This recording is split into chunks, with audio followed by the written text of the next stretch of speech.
La ciència és una construcció humana que s'ha anat desenvolupant al llarg de la història de la humanitat.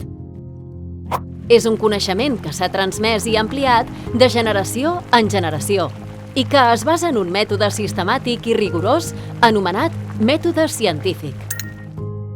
Amb el pas del temps, dins de la ciència s'han anat distingint diferents branques, entre les quals trobem la física i la química. A grans trets, podem dir que la química és la part de la ciència que es dedica a l'estudi de la matèria i als seus canvis. La física, per la seva part, està centrada en l'estudi de les interaccions entre els cossos i els efectes que aquestes produeixen. Dins de la ciència no existeix una veritat absoluta.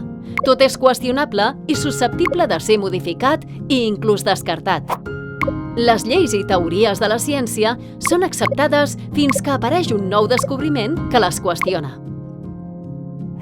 Aquesta definició és contrària a les pseudociències, que són aquelles que accepten afirmacions no comprovables pel mètode científic i que es basen en les creences i supersticions de la societat.